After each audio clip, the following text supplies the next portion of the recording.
tey jii li taxawoon ñu daje fii dañu fee ñëwoon réunir en tant que membre groupe Sope Nabi aussi tamit ñu waxtaan si li nga xamante ni moom mooy fonctionnement bi nga xamante moom lañ doxalin wi nga xamante ni moom la groupe bi war a doxalee surtout en même temps ci par rapport ak programme yi aussi tamit surtout ci volet social bi waaw loolu la ñu ñëwoon doon ko waxtaanee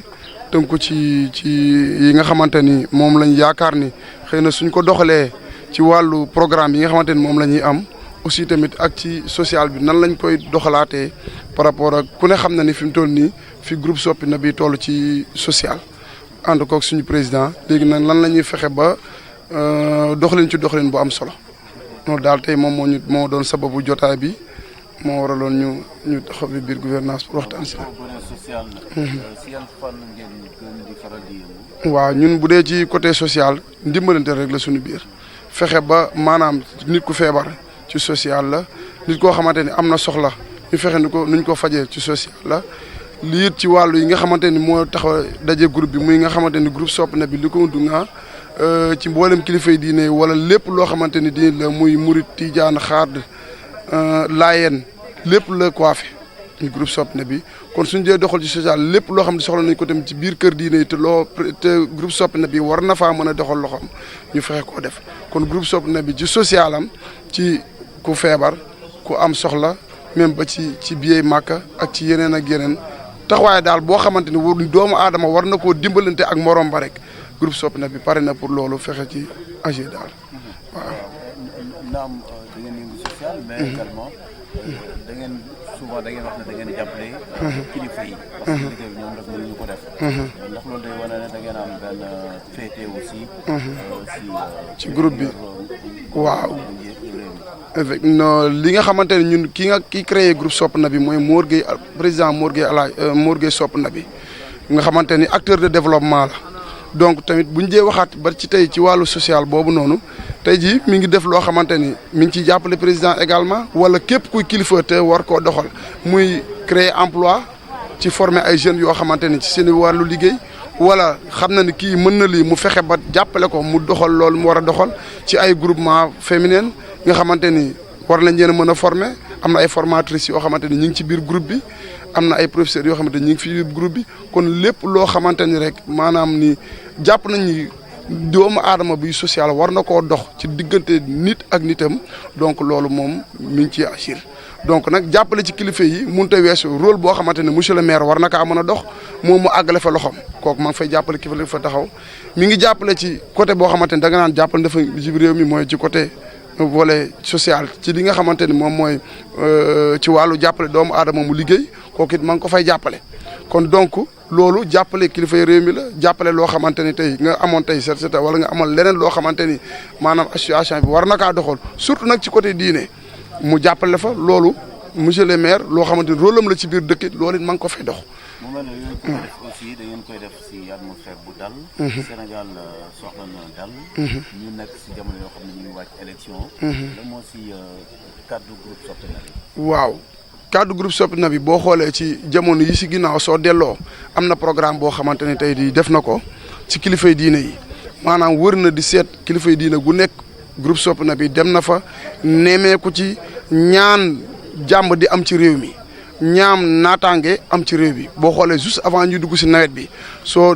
informé wu tuuti di nga gis ni groupe Sope Nabi dem na ci kilifay diine yi wër leen def tournée ci ñoom di ñaanlu pour jàmm am ci réew mi tout d'abord ndax lépp mënoo koo def tey ci ànd la jàmm loo bëgg-bëgg dimbali nit wala social tey su fekkee ni àndut ak jàmm réew mi àndut ak dal mënut a nekk kon moom chaque jour ci li muy woote mooy ci ak dal ci ak jàmm ci ak jàppalante loolu moom ci lay wootee. ci social am lépp boo xoolee rek lépp ci social moom léppam social la ndax tamit léppam aussi tamit yonent bi la donc lépp lu muy defit da koo roy ci yonent bi sallallahu alayhi wa sallam moom loolu moom mooy objectif am loolu it mooy rogalaat ci biir groupe bi it boo gisee ni mu demee nii ay kilifa ñoo ci nekk ñoom it du ko nekk aussi moo ci mën a bokk soo xemewul li mu xemem mooy bëgg yonent bi ak social mu ne ci yow munoo ci ne fi mu toll nii dem na ba groupe bi ñëpp dañuy roy ci moom ci social. soo xoolee tey bokk na ci tey li ñu organisé wu loolu la xool kees yoo xamante ne ak ay cotisation yoo xamante ni en tant que membre groupe ñu ngi koy pare pour di def ay cotisation pour ci ay social kon donc yemut pour jàppale ci tey jii lii ni mel ci président bi nga xamante ni moom ci boppam moom moo sos loolu kon donc dem na ba tey loolu muy def ci social nit ñaa ngi ko ciy roy waaw donte li monsieur le maire wax rek maanaam mel ni moom yombul waaye di ko ci roy tamit ndax booy ànd ak moom da ngay xool yoon wi waax ba mu jëm nga fexe cee ànd ak moom kon donc daal loolu daal moom mooy en grosso modo groupe Sopp na bi ci doxalinam ci ay programme ci doxalinam ci côté social. Je voudrais remercier monsieur Mor Gueye, El Hadj Mor Gueye, de créer ce groupe Sopp na bi qui nous a permis de faire du social entre nous. Moi, je suis actrice de développement, donc de mon côté, je peux aider le groupe par mes activités du social. Donc, c'est à travers cette activité que je suis venue, donc pour aider le groupe, réunir le groupe et créer un comité de pilotage qui nous permettra demain de faire un bureau et de faire peut-être plus tard une formation pour les femmes et peut-être pour les jeunes entrepreneurs. Voilà. Justement, c'est un des créneaux, mais le social, ce n'est pas uniquement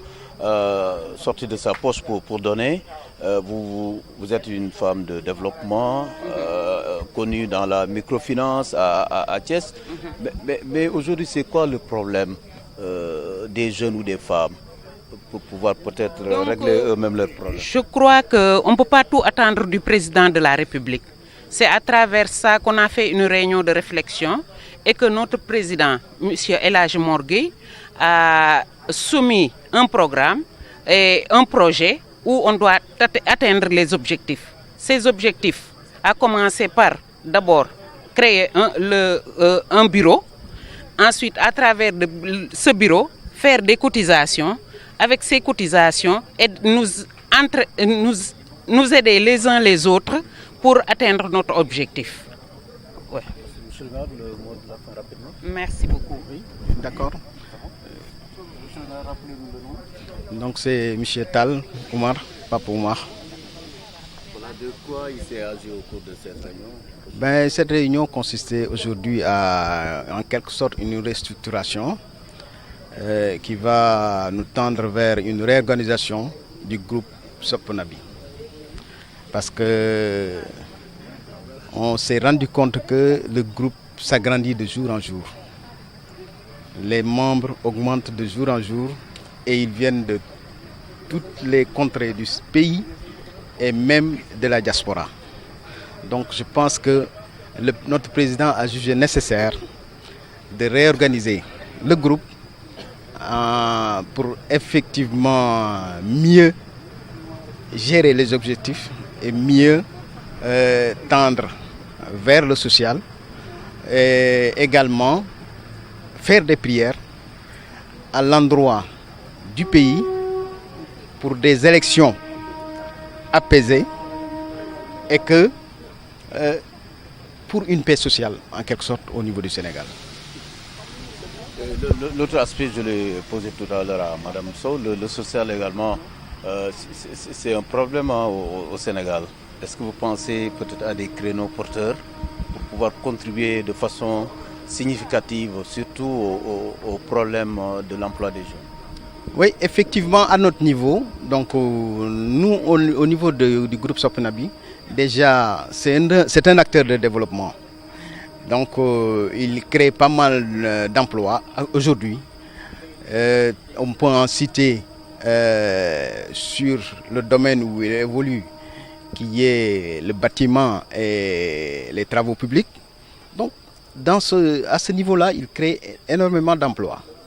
Donc, il est en train aussi, au niveau du social, de créer comme ce que vient de dire Madame Koumba tout à l'heure. Donc, créer des entrepreneurs et ça passera par des formations qu'elle-même va animer. Donc, tout ça, c'est des créations d'emplois à mon avis.